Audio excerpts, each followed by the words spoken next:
justement du problème de l'emploi et à Lorraine qui a des préoccupations concernant ce domaine. Professeur, j'aimerais d'abord savoir, en tant que président, comment feriez-vous pour réduire la courbe de chômage au sein de la jeunesse? Et en plus, vous avez parlé de créer 500 000 emplois. J'aimerais savoir où est-ce que vous prenez les financements pour créer tout cela? C'est 1 million d'emplois, c'est encore mieux. Le double? Oui, c'est le double. Je vais vous expliquer tout à l'heure comment. D'abord, je crois que pour régler le problème de l'emploi dans la tranche d'âge que l'on appelle les jeunes, donc, et combattre ce que l'on appelle quelquefois le chômage des jeunes, mais c'est souvent un problème d'accès au premier emploi, c'est la formation et l'accompagnement. La formation d'abord, que nous voyons à deux niveaux. La formation pour ceux qui ont déjà le baccalauréat jusqu'à la licence maîtrise et qui ne trouvent pas d'emploi. Nous estimons que dans ce cas, ils sont, mettons entre guillemets, dans un mauvais couloir, c'est-à-dire qu'ils ne débouchent pas sur un emploi. Il faut les mettre dans un nouveau couloir où ils peuvent trouver un emploi. Et le changement de couloir se fait par une passerelle, un pont. Ce pont, c'est la formation. Pour les jeunes, donc, bacheliers jusqu'en licence maîtrise, cette formation va se faire dans les instituts de formation professionnelle et technologique que nous allons mettre en place dans les 58 départements. Chaque département aura un institut de cette nature. Tous les instituts ne donneront pas les mêmes formations parce qu'on va les adapter aussi au contexte de la région, parce qu'il ne s'agit pas simplement une fois de plus de former pour former. Je donne un exemple. Un jeune, par exemple, qui a une maîtrise en sciences économiques ou en gestion, il a un niveau de mathématiques qui n'est pas négligeable. Il a aussi un niveau intellectuel élevé. Si vous le mettez dans cet institut de formation professionnelle et technologique pendant 2 ans, où on lui apprend l'informatique et rien que l'informatique, au bout de 2 ans, il a le niveau requis d'un ingénieur informatique pour faire mener les activités justement de ce niveau-là. Et donc, vous voyez que si le marché demande, par exemple, l'ingénieur en informatique, nous aurons transformé un jeune qui, à l'origine, était un gestionnaire ou un économiste en un informaticien. Il va trouver un emploi. Maintenant, pour les jeunes qui ne sont pas allés loin à l'école, comme on dit chez nous, qui ont quitté, par exemple, au niveau du CEP ou avant, nous allons mettre en place des centres de métiers. Les centres de métiers, à la différence des instituts qui sont créés au niveau des départements sur la base d'un accord entre l'État central et la région ou l'État fédéré, suivant la forme de l'État que nous retiendrons, le centre de métier est au niveau de la commune. Et c'est aussi un partenariat entre la commune et l'État. Tout ce qu'on demande à la commune, c'est de montrer l'espace, l'État va construire et équiper. Et ces centres de métier, ce n'est pas pour délivrer des diplômes. Tout au plus, on va vous donner une attestation, un certificat. Mais ce que l'on veut, c'est qu'à la fin, vous ayez un métier au bout des doigts. Et ces centres de métier ne vont pas être animés par les professeurs fraîchement sortis des ENIEC. Ils vont être animés par des gens expérimentés. Par exemple, un chef d'entreprise qui a une connaissance technique qu'il veut transférer aux jeunes. Par exemple, un ancien fonctionnaire retraité que l'on va remettre en service moyennant un contrat. Par exemple, quelqu'un du secteur privé, un employé du secteur privé, un chaudronnier ou un électricien, tout ça, qui avait de l'expérience dans une grande entreprise qui maintenant va mettre au service des jeunes. Le résultat, c'est quoi? Si vous voulez être boulanger, on va vous faire former à être boulanger. Si vous voulez être carreleur, on va vous former à être carreleur. Électricien, charpentier, coiffeuse, etc. On va vous former. C'est une formation concrète. Dans certaines régions, notamment dans les régions rurales, on va les former, par exemple, à être des agents agricoles, c'est-à-dire qui encadrent les populations en les aidant à savoir comment on utilise les engrais, etc. Vous voyez donc que de cette façon-là, nous allons donner des réponses concrètes. Mon objectif, c'est que demain, plus aucun jeune Camerounais ne soit sans formation. Même si cette formation n'a duré que 3 mois, il faut qu'ils reçoivent une formation. Professeur, ma préoccupation, le deuxième volet de ma question était de savoir où est-ce qu'on prendra le financement pour avoir 58 instituts de formation et tous ces centres d'apprentissage et 1 million d'emplois. Le million d'emplois, je le crée comment? C'est 500 000 dans l'agro-industrie, c'est-à-dire l'agriculture et la transformation. 500 000. Et le reste dans le secteur public, dans l'industrie. Parce que l'agro-industrie, ce n'est pas toute l'industrie, il y a tout l'autre pan de l'industrie. Donc dans l'industrie, dans le secteur public et dans ce qu'on appelle le secteur social, c'est-à-dire les travailleurs sociaux. Je vous donne un exemple. Rien que dans le domaine de l'éducation, nous voulons recruter environ 60 000 60 000 nouveaux enseignants. Nous voulons, dans le domaine de la santé, oui, dans le domaine de la santé, on veut recruter dans les mêmes proportions, sinon un peu plus. Parce que si on veut que la réforme de l'éducation marche, il faut recruter du personnel. Avoir un meilleur encadrement des jeunes. Parce que vous avez aujourd'hui des classes surpeuplées, surchargées. Pour un seul enseignant, vous lui demandez juste l'impossible. Et vous allez donc avoir des gens qui dorment, qui causent à côté et tout ça. Il ne peut rien parce que les effectifs sont très nombreux. Donc, pour mieux encadrer, il faut réduire les effectifs et avoir un nombre d'enseignants plus élevé. Dans le domaine de la santé, je pourrais multiplier les exemples aussi. Donc, on va recruter.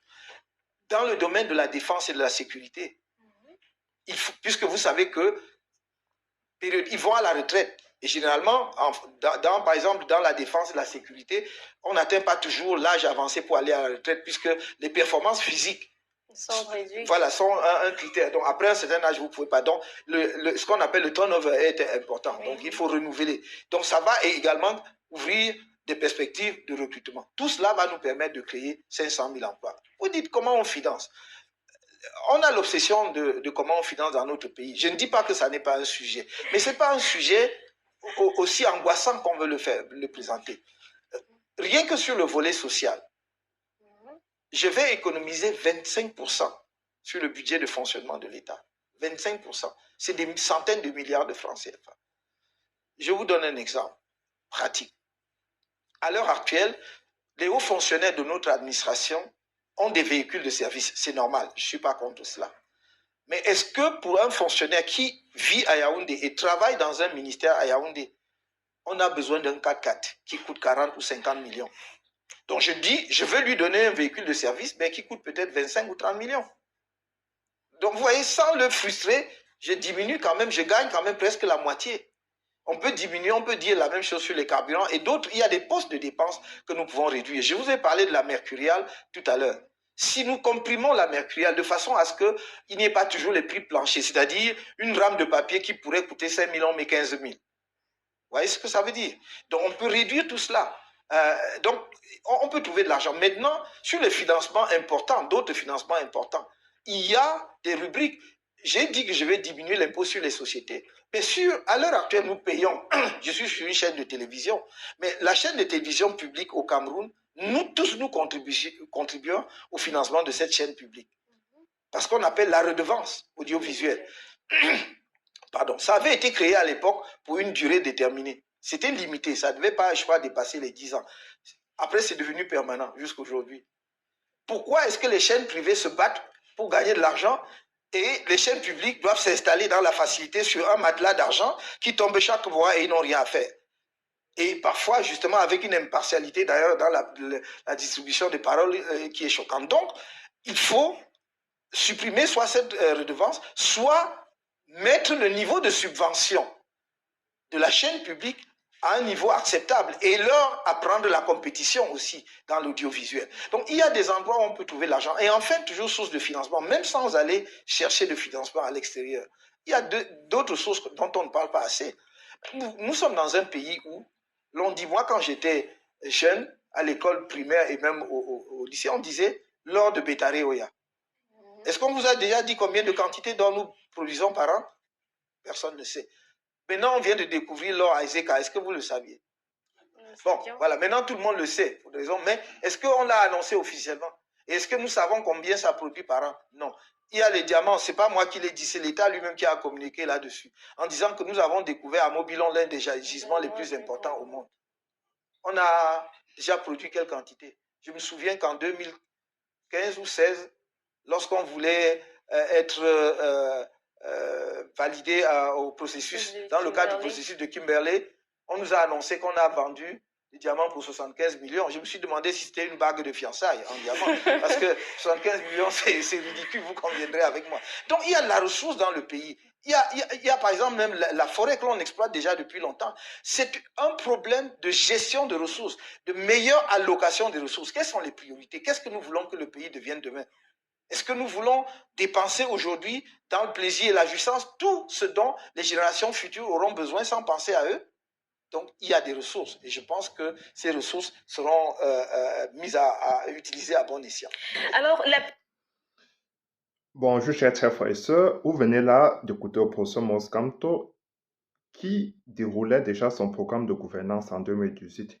Il disait comment il comptait sortir les jeunes du chômage. Et vous constatez avec moi que ces jeunes aujourd'hui sont perdus totalement dans l'alcoolisme. Vous les voyez, ils se pavent sur les réseaux sociaux à commenter, à s'insulter, à invectiver. Et le jeune monsieur bien les instrumentalise quand le moment ici est pour qu'il profère des insultes, des propos tribalistes pour salir et ternir l'image du professeur Moscanto. Alors que nous avons quelqu'un comme le professeur Moscanto qui, qui compte sur ces jeunes-là. Parce qu'on dit les jeunes sont le fer des lances d'une nation. Le professeur Moscanto a un projet pour tout le pays. Et ce n'est pas seulement l'affaire des jeunes, c'est l'affaire des Camerounais. Regardez les Benskino aujourd'hui, ils sont par millions à faire de la moto. Ils absorbent la poussière tous les jours. C'est ça un projet de vie? Peuvent-ils véritablement construire une famille? Peuvent-ils être en santé? Non, ça ce n'est pas un métier. Le professeur Moscanto va bannir ce métier de moto-taximanda. Parce que non seulement ils s'exposent à des accidents, mais aussi ils exposent leur santé. La même chose pour nos Bayam-Salam. Il faut construire des marchés dignes pour que nos mamans puissent vendre dans des conditions idoines. Donc, vous voyez que le professeur Moscanto a un projet pour le peuple camerounais. Vous qui venez, les diplômés du Cameroun ne trouvent pas de boulot parce que le marché du travail n'en demande pas parce que rien n'a été fait. Ils ont des diplômes à profusion. Ils ont le BTS, la licence professionnelle et après avoir obtenu tout ça, qu'est-ce que ça donne? Ça ne donne rien du tout parce que je vais dire, ces BTS-là, ces licences-là, ont été mises en place sans étudier le marché du travail. Du coup, ceux qui finissent ne trouvent pas, il n'y a pas de débouchés, il n'y a pas de travail. Le juge, M. Biya, n'a jamais travaillé avec les entreprises publiques, privées, de concert aussi avec les universités ou bien les instituts d'enseignement ou bien les instituts supérieurs pour voir comment juguler ce problème-là. Le chômage jeune, c'est un chômage massif. Et c'est ce chômage qui expose nos jeunes aujourd'hui à se perdre dans des futilités. Vous allez les voir sur les réseaux sociaux en train de prendre parti dans le problème qui existe entre la FECAFOOT et le ministère des Sports. C'est tout ce qu'ils font à longueur de journée. Parce qu'ils n'ont rien à faire. Donc, je me suis bien élève, ça n'a pas donné des opportunités de travail, chers frères et sœurs. Aujourd'hui, ils sont perdus. Ils sont en perte de repères. C'est ça la situation de notre pays aujourd'hui. Et vous les voyez, ils sont dans l'alcoolisme, dans le grand banditisme. C'est eux aujourd'hui qui agressent tout le monde parce qu'ils n'ont rien à faire à longueur de journée. Le pays se meurt, les jeunes se meurent. Le pays va très mal, chers frères et sœurs. Tout jeune Camerounais devrait soutenir le professeur Moscanto, devrait partager cette vidéo. Même pas tout jeune Camerounais. Je veux dire que tous les Camerounais doivent avoir accès à cette vidéo pour comprendre que le professeur Moscanto a un véritable projet pour le peuple camerounais, pour sortir le peuple camerounais de la misère. Vous comprenez qu'il y a une vision derrière, un projet chiffré. Quand on vous dit que chaque Camerounais aura un métier, vous ne pensez pas que c'est une vue de l'esprit. Hein? Il y a eu beaucoup de Camerounais qui ont initié leur projet et qu'à la suite, ils ont perdu tout leur capital parce qu'ils n'étaient pas formés. Parce qu'on pense au Cameroun qu'on peut se lever un bon matin, on devient commerçant, on devient plombier, ou on commence à faire les affaires sans avoir des prérequis, sans avoir la base, sans avoir des connaissances. Le professeur Moscanto veut que demain au Cameroun, tout Camerounais reçoive une formation. Même si c'est une formation d'un jour, ça c'est une formation.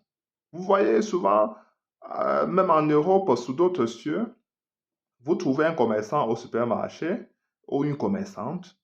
Comme disait le professeur Moscanto, elle vous sourit, elle est très gentille, Mais ne croyez pas qu'elle est en train de vous draguer. Puis après, quand à la fin de sa journée, si vous la voyez dehors, vous la saluez, elle ne vous regarde même pas. Et si vous essayez même de vous en approcher, elle peut même appeler la police parce que quand elle est à l'intérieur du marché, elle applique ce qu'elle a appris parce qu'on leur a donné une formation qu'il faut être accueillant. Même si vous allez voir souvent, certaines blanches là, elles sont racistes. Mais quand elle est au supermarché, c'est son travail, elle est professionnelle. Elle vous sourit. Mais en fait, c'est parce que son cœur ne sourit pas. En fait, elle veut seulement que vous achetiez davantage pour que son salaire puisse aussi s'augmenter. C'est ça. Au Cameroun, vous allez voir quelqu'un qui a un marché, mais il déverse sa colère sur tout le monde parce qu'il s'est disputé avec sa femme ou bien elle s'est disputée avec son mari. Car le matin, son visage est plié, renfermé, alors qu'elle est censée ou bien il est censé recevoir les clients. Après, il se plaint que les clients ne viennent plus. Mais parce que votre mauvaise humeur a été contagieuse. Parce que vous l'avez déversé sur ceux qui n'avaient rien à y voir dans votre problème. Donc voilà, c'est ce genre de mentalité-là qu'il faut inculquer à la jeunesse camerounaise, qu'il faut se battre, qu'il faut... Je ne dis pas que les Camerounais ne se battent pas. C'est pas ce que je dis. Je ne dis pas que les Camerounais, les jeunes sont totalement inconscients, mais les jeunes n'ont pas de perspective en fait. Les jeunes ont envie de faire de grandes choses, mais ces jeunes ne sont pas accompagnés. Alors qu'au Proso Mostra te mettra en place des mesures d'accompagnement et d'incitation des jeunes Camerounais. Quand je vous dis que des jeunes qui veulent être hommes d'affaires ou entrepreneurs, on va d'abord leur donner une formation. Après, le Pozo Mos Camto va mettre en place, je vais dire, à travers l'État, va agir comme garant auprès des banques pour que ces jeunes-là puissent trouver facilement des financements. Parce qu'aujourd'hui, les banques sont frileuses, les banques ne veulent pas investir sur les jeunes. Les banques refusent tout genre de prêts parce qu'ils se disent que les jeunes ne sont pas une garantie et qu'aujourd'hui, dans un pays qui est en perte de perspective, qui est dans un pays qui a un avenir sombre, qui a un horizon très incertain, c'est impossible de faire confiance, ou bien c'est difficile de faire confiance, surtout aux jeunes. Et ceux qui viennent de... Donc, c'est ainsi que les banques ne sont très frileuses à ce niveau-là. Le Pozo Moscamto veut accompagner les jeunes, les jeunes entrepreneurs, surtout les petites et moyennes entreprises, pour que je veux dire, pour que ces hommes d'affaires ou ces femmes d'affaires puissent facilement trouver le financement, pour que ces entrepreneurs puissent facilement trouver le financement, parce que l'État va servir de garant. Voilà ça, chef frère, c'est aussi simple que ça. Mais pour régler toute cette affaire-là, il faut combattre farouchement la corruption. La corruption qui gangrène je veux dire, tout l'espace public, tous les strates de la société. Il faut combattre la corruption. Et le professeur Moscamto veut prendre ça de manière personnelle. Parce que aujourd'hui, le Cameroun se trouve dans les mains de la mafia. C'est la corruption partout. On ne peut pas vivre dans un tel contexte. Si on veut un climat d'affaires au Cameroun, nous avons besoin, je vais dire, d'assainir l'espace public, d'assainir les caisses de l'État, de donner de la crédibilité à nos institutions, de mettre des personnes qui sont crédibles à la tête de nos entreprises, de nos institutions.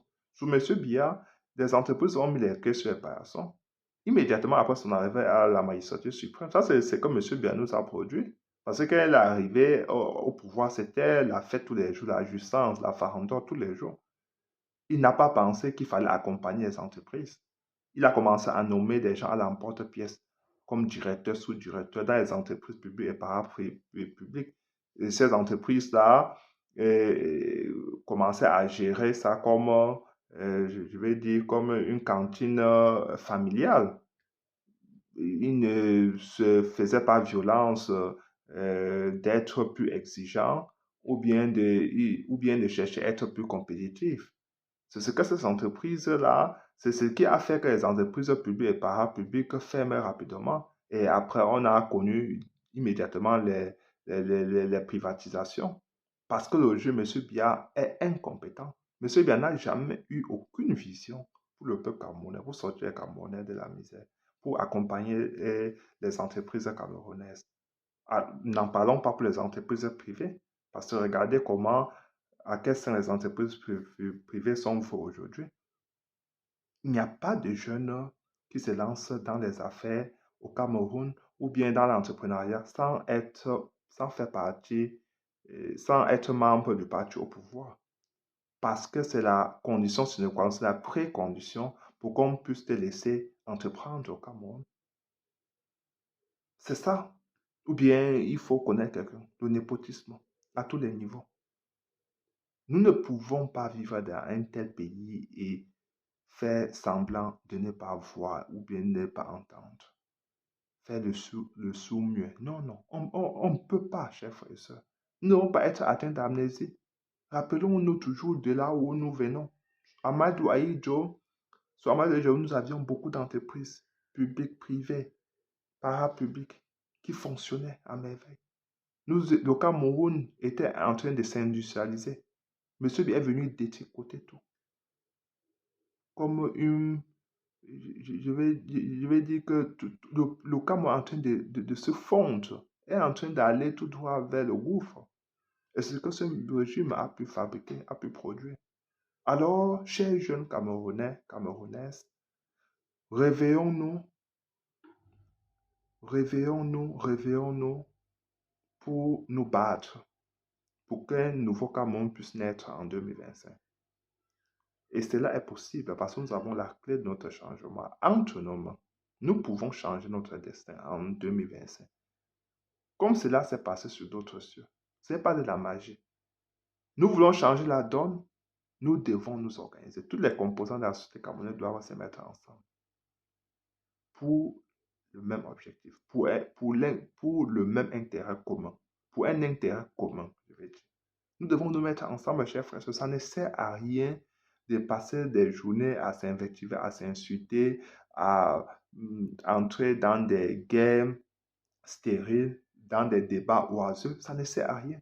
Nous devons nous concentrer sur des véritables enjeux des élections présidentielles 2025. Nous devons nous libérer de la France, de tous les pays occidentaux et nous libérer de M. Biya et de son régime. Et tout ça doit rentrer au village pour qu'un nouveau leadership incarné par l'opposition Moise Kamto prenne le pouvoir et impulse une nouvelle vision pour notre pays et que le Cameroun puisse décoller, pour que nous puissions hisser notre pays à la place qui est la sienne dans le Conseil des Nations. Je le dis toujours, chers frères et sœurs.